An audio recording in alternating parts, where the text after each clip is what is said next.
unang-una, magandang gabi sa inyong lahat. Ako pala si Alisan Ibanguna, ang fresh graduate mula sa Cotabato State University.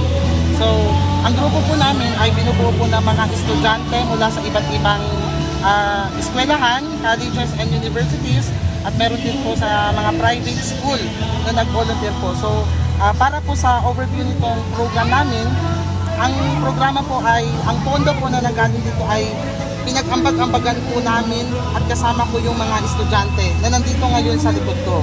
So, itong ginawa po namin protesta ngayon, ito po ay, ang unang layunin po namin dito ay para patansikin ang gobyerno ngayon, which is ang Marcos. Kasi po, kitang-kita po ng mga mata natin, dinig na dinig po ng mga tainga natin at nararamdaman ng puso natin na sila ang may pakana ng nakawan at korupsyon dito sa ating gobyerno. Yun po ang una-una namin pinapanawagan. Pangalawa po, gusto namin ipakita sa mga Duterte ang pagtanaw namin ng utang na loob sa kanyang tatay.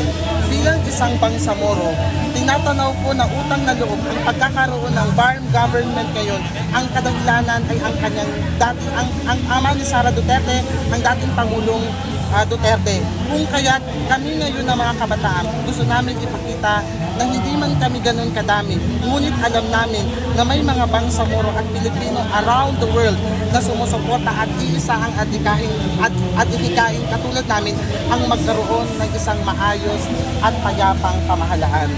Isinabay yata yun. So unang-una sir, pagtitingnan natin yung mga balita, hindi lamang sa Luzon yung ginaganap na rally ngayon, no? Sa iba't ibang panig ng Pilipinas, meron Luzon, Visayas at Mindanao. So naisip namin na kabataan, actually ilang araw na kami naghahanap ng information kung meron bang gaganaping rally sa Cotabato City. Sadly, Friday, yung isang araw lang, may nag-inform sa amin na wala talagang gaganaping rally dito sa Cotabato City. Kung kaya't nagdesisyon kami kahapon, kaming mga kabataan, nagdesisyon kami kahapon na kami mismo, hindi lang kami basta-basta kabataan, hindi lang kami basta mga anak lang. Kami ay may paninindigan at gusto namin ipaalam na kami ay meron ding boses. Kung kaya't isinabay namin para makita ng buong Pilipinas na hindi lamang sa Luzon, Visayas ang may ayaw sa korupsyon. Gusto namin ipaalam at ipakita na ang bangsamoro ay galit sa magnanakaw. Yun po, kung kaya't nag-isabay po kami sa pagkakataong ito. Expected sana mga ilan yung... So confirm sa amin ng mga organizations, ang iba po, sinabi namin na pwede ba namin i-mention yung organizations, ang sabi nila hindi pwede. Unang-una, hindi daw sila pinayagan ng kanilang head, pero gusto nilang dumalo. Yung iba nag-confirm, so kung pagsasama-samahin natin lahat, actually, ang mga nag-confirm na pupunta ngayon, mahigit kumulang na 500 katao. Yun sana yung expected natin. Pero dahil sa pag-ulan, maraming nagsabi na hindi sila makakadalo kasi yung iba galing pa ng Palayan, yung iba galing pa ng Maguindanao, yung iba is galing pa ng Sultan Kudarat. So, pahirapan daw po ang kanilang travel. Alam natin na ang mga kasama namin dito ay mga kabataan, ibig sabihin estudyante. Wala pang sapat na pera para tustusan ang kanilang mga kagustuhan. Kung kaya't itong ginagawa naming rally, bagapasan namin po, ibig sabihin nun, binibigyan namin kung ano yung best namin para lang makadalo dito. Kung kaya nagkaroon ng ulan, alam namin na ang mga kasama namin ay magko-commute lang, hindi sila makapunta, kaya't naiintindihan namin yun. Bakit po sa Cotabato City? Sir, katulad ng sabi ko, estudyante kami. Wala kaming budget pumunta ng Manila, magbayad ng ticket. So, ang meron lang kami dedikasyon at dignidad. So, gagamitin namin yung dedikasyon at dignidad namin na ipakita pa rin. Wala man kaming sapat na pera, pero yung dignidad at pagmamahal namin sa bayan, sapat na yun para ipakita namin sa buong mundo na ang mga taga Cotabato City ay marunong makipaglaban para sa kanilang mga karapatan. Kasi po, sir, hindi lang pera ang ninanakaw sa atin dito eh. Hindi lang po pera ng taong bayan ang nawawala. Nawawala din po dito yung mga pangarap namin.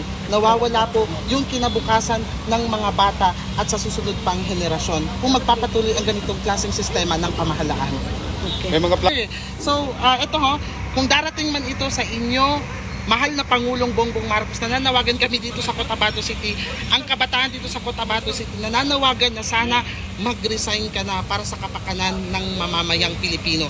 At sana panagutin mo ang mga taong nasa tabi mo, yung crocodile farm mo, sana lahat ng mga crocodile dyan ay ipunta mo na lang sa zoo para hindi na sila makapinsala pa sa mga tao. Lalo-lalo na si Romualdez. At saka, yung isang si Tuta Soto. So nananawagan ako kay Tuta Soto, sana bumaba ka na rin sa pagiging Senate President mo. Yun lamang po. Meron kang panawagan din sa ating BARM government. So, sa ating BARM government po, no, so naiintindihan po natin ang sitwasyon ngayon ng ating BARM government. Kami po mga kabataan, hindi ibig sabihin nag-alsa kami dito, hindi ibig sabihin nag-rally kami dito, hindi namin kasama ang BARM government, ay galit kami sa BARM government. Naiintindihan po natin ang katayuan ngayon ng BARM government natin kasi hindi man po sabihin publicly, pero nararamdaman ng Bangsamoro na meron tayong dinaranas na problema. Masasabi nating crisis ito ng ating pamahalaang Bangsamoro. Kasi dahil din po ito sa Bongbong Marcos na yan dahil din po ito sa mahal nating Pangulong Bongbong Marcos na sana mag-resign na, dahil alam namin na kami mga taong sa baba, siya ang nanggigipit sa ating pamahalaan. So, yun lamang po.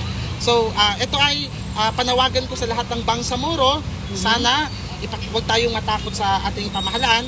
Huwag tayong matakot na ipaglaban ang ating mga karapatan.